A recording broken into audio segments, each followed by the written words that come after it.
তো আমি আজকে কয়েকটি পয়েন্ট বলবো, সেই পয়েন্টগুলো আপনি সহি শুদ্ধভাবে যদি পালন করেন তাহলে আপনার রোজা, আপনার সিয়াম পরিপূর্ণ হবে।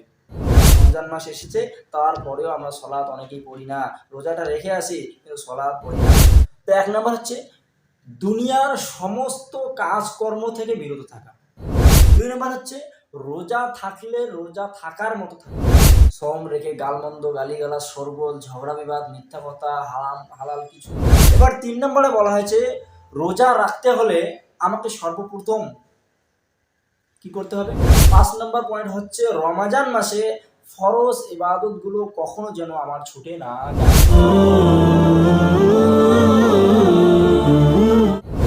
ব্রাদার ইসলাম, আল্লাহ সুবহানাহু ওয়া তাআলা আমাদের উপরে রমজান মাসের সিয়ামকে ফরজ করেছেন। তো সিয়ামকে ফরজ করেছেন, সিয়াম তথা রোজা। তো রোজা এখানে রাখতে হলে আল্লাহ সুবহানাহু ওয়া তাআলার যাবতীয় হারাম কাজকে ত্যাগ করতে হবে, তবেই আমাদের রোজাটা পরিপূর্ণ হবে ইনশাআল্লাহ। তো আমি আজকে কয়েকটি পয়েন্ট বলবো, সেই পয়েন্টগুলো আপনি সহি শুদ্ধভাবে যদি পালন করেন তাহলে আপনার রোজা, আপনার সিয়াম পরিপূর্ণ হবে। তো 1 নম্বর হচ্ছে দুনিয়ার সমস্ত কাজকর্ম থেকে বিরত থাকা। পবিত্র রমজান মাস আমরা পেয়েছি রহমত, বরকত এবং দয়ার মাস। আল্লাহ সুবহানাহু ওয়া তাআলার অশেষ কৃপা এবং দয়ায় আল্লাহ সুবহানাহু ওয়া তাআলা আমাদেরকে বাঁচিয়ে রেখে প্রত্যেকটি 11 মাস পেরিয়ে এই রমজান মাসে নিয়ে এসেছেন, যাতে আমরা আমাদের গুনাহকে ক্ষমা করে নিতে পারি, পাপকে মোচন করে নিতে পারি। তো দুনিয়ার সমস্ত কাজকর্ম থেকে বিরত থাকতে হবে। সমস্ত কাজকর্ম করবেন না এমনটা নয়। 11 মাসে আমরা অনেক কাজকর্ম করেছি, এই মাসে একটু তার তুলনায় একটু কম করে করব। খাওয়া দাওয়া, ওঠা বসা, ঘুম, সমস্ত রকমের কাজ স্লোলি করতে হবে, আস্তে আস্তে কম করে করতে হবে। 1 নম্বর। 2 নম্বর হচ্ছে রোজা থাকলে রোজা থাকার মতো থাকতে হবে, অর্থাৎ সম থাকলে সম রাখার মতো রাখতে হবে, মানুষকে দেখানোর মতো নয়। কেউ যেন বলেছে যে আমি রোজা রেখেছি, রোজা রেখে জলে পানির মধ্যে ডুবে জল খাবো, কেউ দেখতে পাবে না। আরে বন্ধু, তুমি দেখতে পাবে কি না সেটা তোমার যায় আসে না। তোমাকে কেউ দেখলো কি দেখলো না সেটা তুমি হয়তো বুঝতে পারলে না, কিন্তু আল্লাহ সুবহানাহু ওয়া তাআলা তোমাকে দেখতেছেন। যে আল্লাহ তোমার সৃষ্টিকর্তা, তুমি যখন কোনো সন্দুকের ভিতরেও থাকো না কেন, ওই সন্দুকের ভিতরেও আল্লাহ সুবহানাহু ওয়া তাআলা তোমাকে দেখবে, তুমি কি করো আর না করো। কেননা এমনভাবে বলা হয়েছে আনতা আবদুল্লাহ কাআন্নাকা তারাহু ফাইন লাম তাকুন তারাহ ফাইন্নাহু ইয়ারাক। তুমি এমনভাবে ইবাদত করো যেন তুমি স্বয়ং আল্লাহ সুবহানাহু ওয়া তাআলাকে দেখতেছো। আর যদি তোমার এমন মনে না হয় যে তুমি আল্লাহকে দেখতেছো না, তাহলে তুমি এটা মনে করো যে আল্লাহ সুবহানাহু ওয়া তাআলা তোমাকে দেখতেছেন। তো ইবাদতটা আমাকে এইভাবেই করতে হবে, যেভাবে করলে আল্লাহ সুবহানাহু ওয়া তাআলার কাছে কবুল হবে। ব্রাদার ইসলাম, তো বলছিলাম সম থাকলে সম থাকার মতো থাকতে হবে, মানুষকে দেখানোর মতো নয়। যে আজকে আমি সম আসি, সম রেখে গালমন্দ, গালিগালাজ, শোরগোল, ঝগড়া বিবাদ, মিথ্যা কথা, হারাম হালাল কিছুই বুঝি না, সমস্ত কিছু করে যাচ্ছি। তো এখানেই প্রথম পয়েন্ট যেটা বলছি, দুনিয়ার সমস্ত রকমের কাজ থেকে বিরত থাকতে হবে। এই সমস্ত রকমের কাজ থাকলে এখানেও একটা পয়েন্ট চলে আসতেছে যে শোরগোল, ঝগড়া বিবাদ, এগুলো কাজ থেকে, মিথ্যা কথা, অশ্লীল বেহায়াপনা থেকে, এগুলো কাছ থেকে দূরে সরে থাকতে হবে। তাহলে আমার রোজাটা, আমার সওমটা পরিপূর্ণ শুদ্ধ হবে। 2 নম্বর পয়েন্ট হলো। এবার 3 নম্বরে বলা হয়েছে রোজা রাখতে হলে আমাকে সর্বপ্রথম কি করতে হবে, সেহরি খেতে হবে।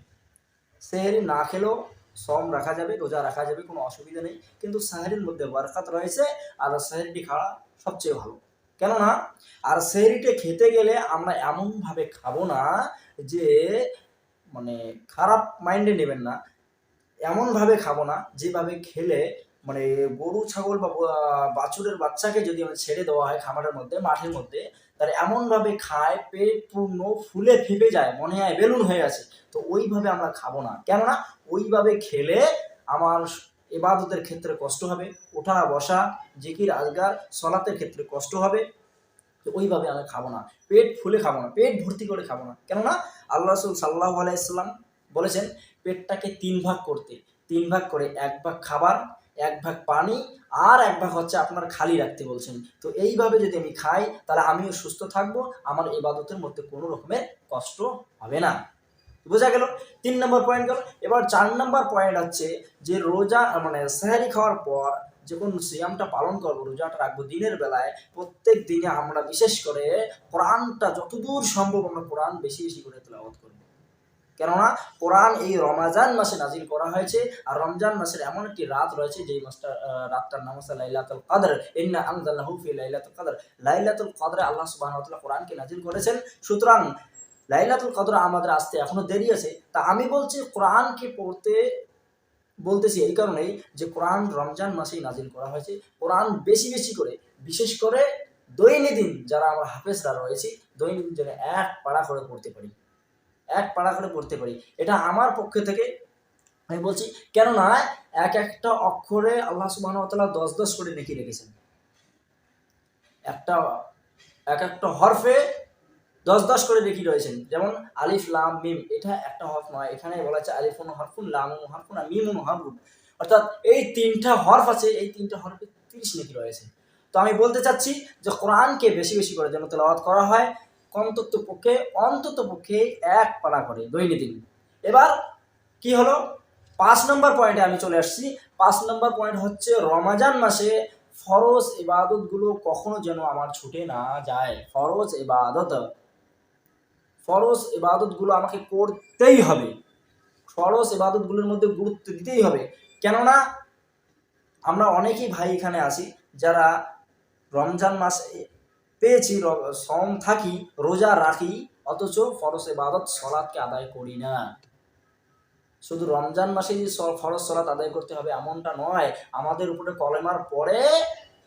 কলেমার পরে কিন্তু সলাতের হুকুম দেওয়া হয়েছে, কিন্তু আজকে আমরা সলাত থেকে সবাই বিমুখ হয়ে আছি। রমজান মাস এসেছে তারপরেও আমরা সলাত অনেকেই পড়ি না, রোজাটা রেখে আসি কিন্তু সলাত পড়ি না।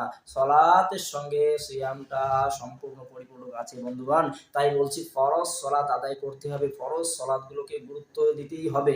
আর না দিলে শুধু সিয়াম খালি পেট রাখলাম, পেট ফাঁকা রাখলাম, কোনো রকমের লাভ নেই।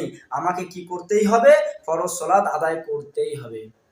এবার ফরজ সলাতের পাশাপাশি আমাকে কি করতে হবে, ফরজ সলাতের পাশাপাশি এবার সুন্নাহ। 6 নম্বর পয়েন্ট সুন্নাহ। ফরজ সলাতের পাশাপাশি আমাকে সুন্নাতগুলো আদায় করতে হবে। কেননা এই সুন্নাতকে এই রমজান মাসে আল্লাহ সুবহানাহু ওয়া তাআলা এতটাই গুরুত্ব, এতটাই মর্যাদা, এতটাই রহমত, এতটাই বরকতের মাঝ দিয়েছেন যে আল্লাহ সুবহানাহু ওয়া তাআলা তার পাপী বান্দাদেরকে পাপী বান্দারা যে আমলগুলো করে সেই আমলের পরিপ্রেক্ষিতে নফলকে ফরজ আর ফরজকে নফলকে ফরজের জায়গায় নিয়ে যাওয়া হয়েছে, নফলকে সুন্নতের জায়গায় নিয়ে যাওয়া হয়েছে, আর সুন্নাতকে ফরজের জায়গায় নিয়ে যাওয়া হয়েছে।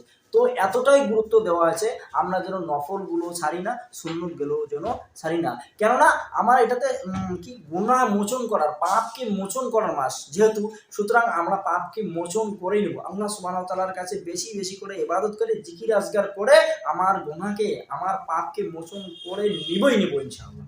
এই ওয়াদা করি, এই নিয়াত করি।